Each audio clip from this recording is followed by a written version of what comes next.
Came in, we had no clue what to expect. No clue that our entire existence would be transformed by the clouds we'd often look to with affection.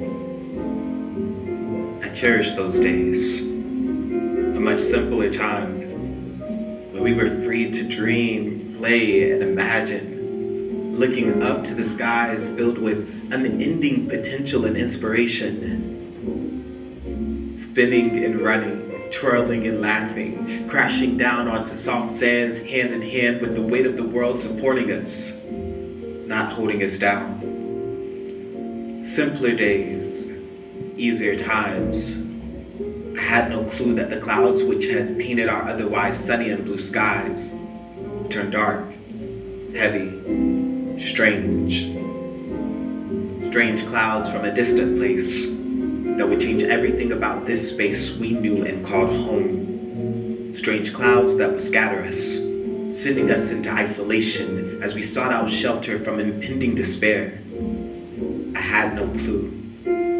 I had no clue. We had no clue.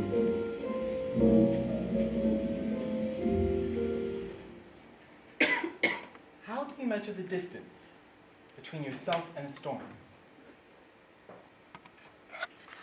Seriously, how do you measure the distance between yourself and a storm?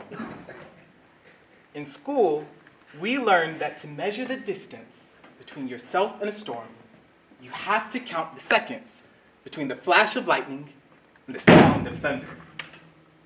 And we also learned that to count a second, if you say the word Mississippi, that's actually one whole second.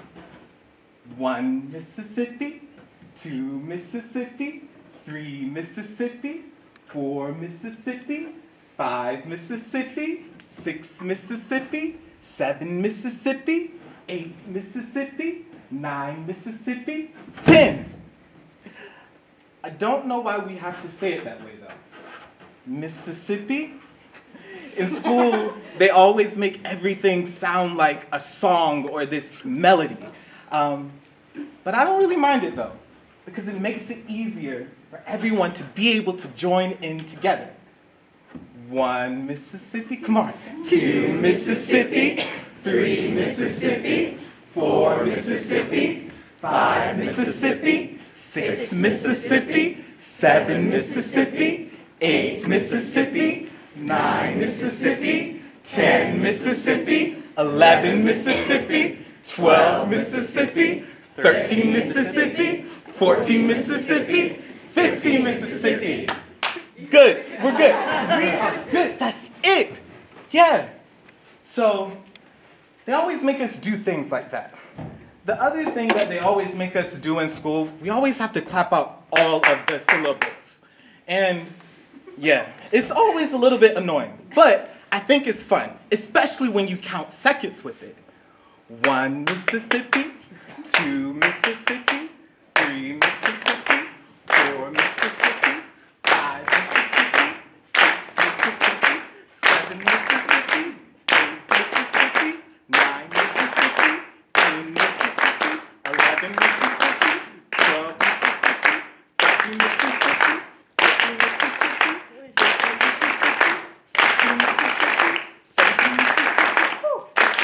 Mississippi, 19 Mississippi, That's enough. So, yeah, they always make us do that. And one of the things that I always forget, because I just have so much fun counting the seconds and clapping and all of that, is that you're actually supposed to divide by 5 to then know how many miles away that means you're from the storm, and then you have to compute like how much danger you're in, but I always forget that part. I remember though, when I was little, there was this moment where whenever there would be a storm, my grandma, she would make us turn off all the lights in the house. So we'd run up the stairs and we'd flip out all the switches. And then we'd come back down to the living room. We just sit in the darkness, listening, waiting until the flash of lightning, listening for the sound of thunder, so that then I could start counting. 1 Mississippi, 2 Mississippi, 3 Mississippi, 4 Mississippi, 5 Mississippi, 6 Mississippi, 7 Mississippi, 8 Mississippi, 9 Mississippi, 10 Mississippi, 11 Mississippi, 12 Mississippi, 13 Mississippi, 14 Mississippi.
I remember when I was in first grade, my family, we moved to another side of town. And it just so happened that it was the middle of the school year. I know, every kid's worst nightmare, changing schools in the middle of the school year. I don't remember being afraid though, or even anxious. I remember my teacher bought me this big chocolate chip cookie cake for everyone to enjoy. And it made me so happy. I felt seen. I felt supported. I felt cared for. I felt valued. And when I got to the next school, I felt really cool because my grandma, every morning, would drive me to school and get out. I'm that guy.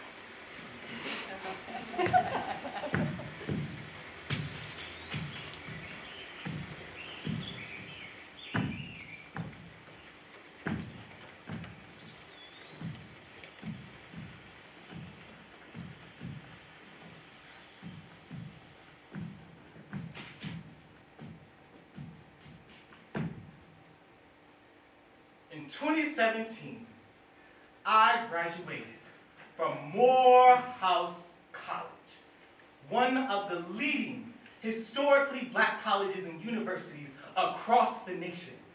My family flew down from Virginia to Georgia. You couldn't tell me nothing. I was that guy. And my family, they were super excited. And my granddad, he likes to call himself the crazy old man, because he'll just say anything. And I remember this moment where my granddad was just like, I wish we could go find that old white lady and we could show her your degree and show her what you became. I looked kind of confused because I didn't know what he was talking about. I said, Grandpa, what? He then proceeded to tell me how back when I had changed elementary schools, the speech therapist wrote up a report. She said, because of my speech impediment, it was very likely that I wouldn't amount to anything. And she said, he probably won't even graduate from high school. My granddad told me, that's why your grandma would take you to school every morning. Because she wanted them to know, you won't do that with this one.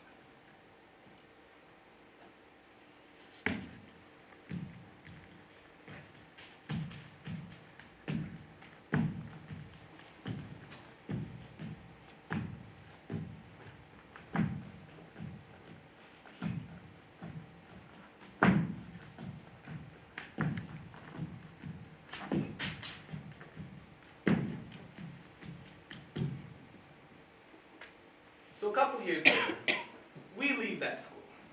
I'm back at my old school with my childhood best friends.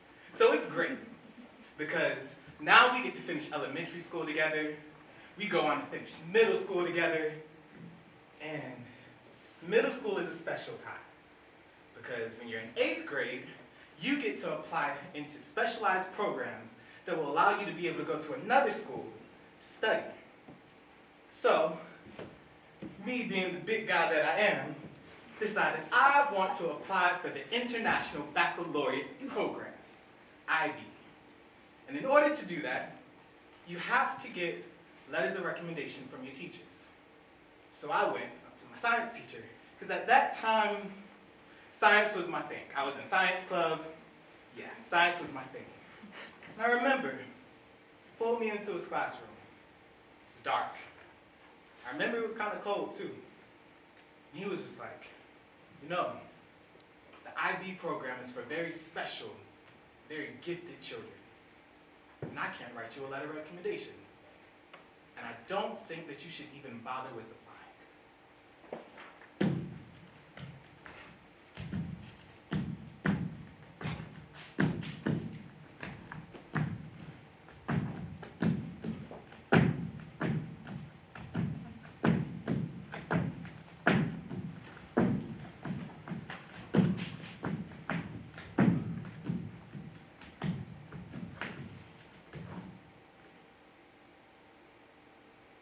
2013, I'm wrapping up my senior year of high school in the International Baccalaureate Program.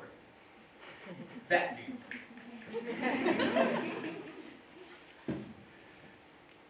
Senior year of IB program is very hectic. Yes, you've already applied to college, but you have to go through the stress of IB examinations. So, life is spinning quite crazy right now.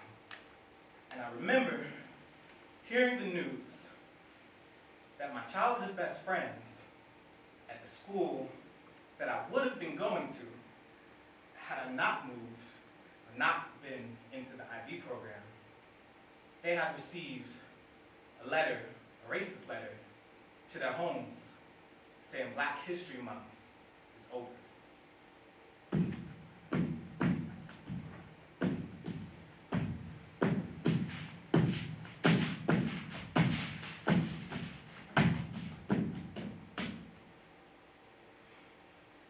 Ten years later, Florida Board of Education approves a law that now African American history can now be recontextualized, reconceptualized. And that was the thing where students will learn that actually enslaved people actually learned skills that benefited them personally through slavery.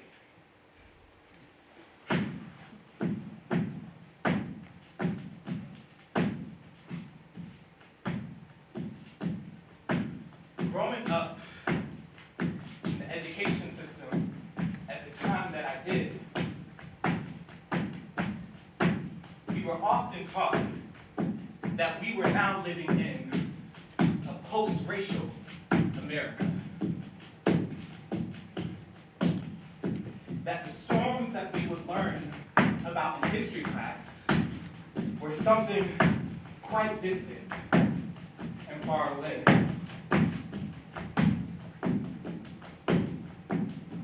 But the crazy thing is, the older I got, and the more that I went through that same educational system,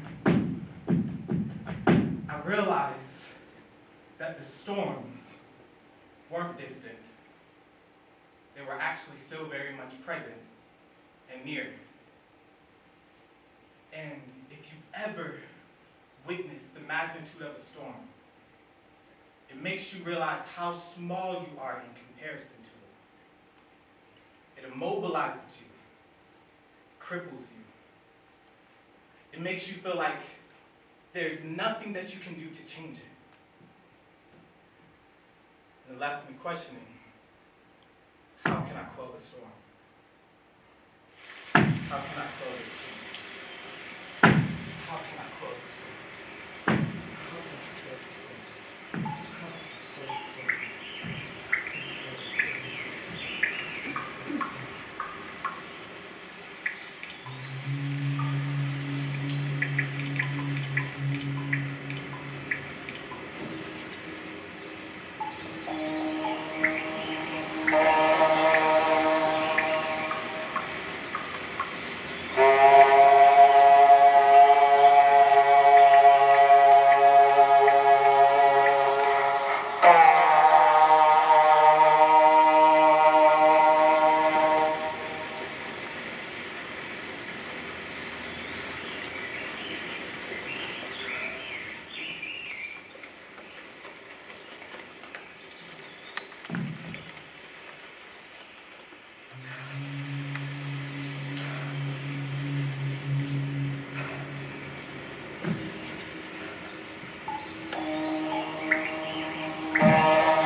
Future we seek.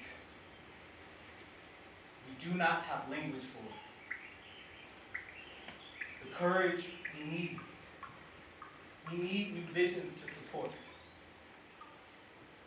To quell our storms, we must dream dreams of ourselves freer than free. Imagine a hope that's liberated from the words of colonial oppression and force.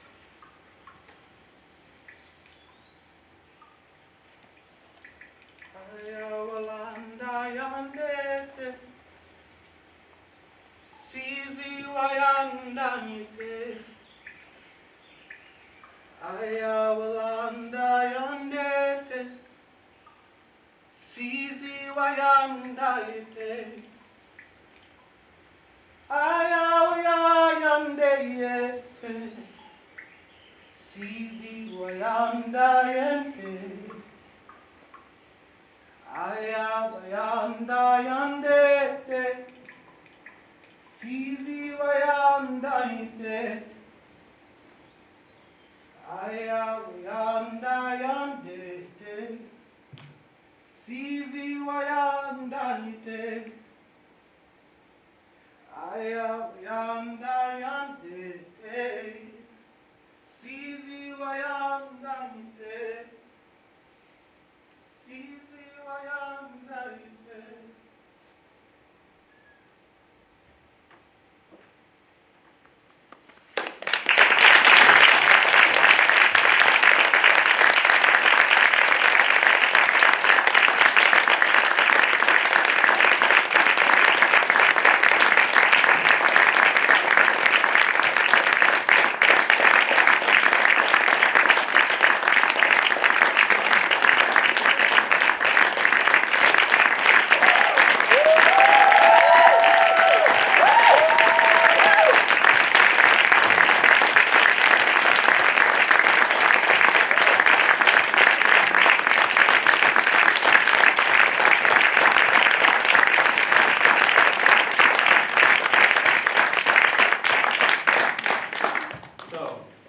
Thank you all for coming. Thank you, Tech. As a part of my research, I've curated a set of postcards that are scattered on the stage, and I would like to invite you all to come in and witness them. On the postcards, there are images and there are words on the back, and if any of them touch you or resonate with you, you are invited and encouraged to take it with you as a gift that hopefully leads you into inquiry of how you can quell a storm.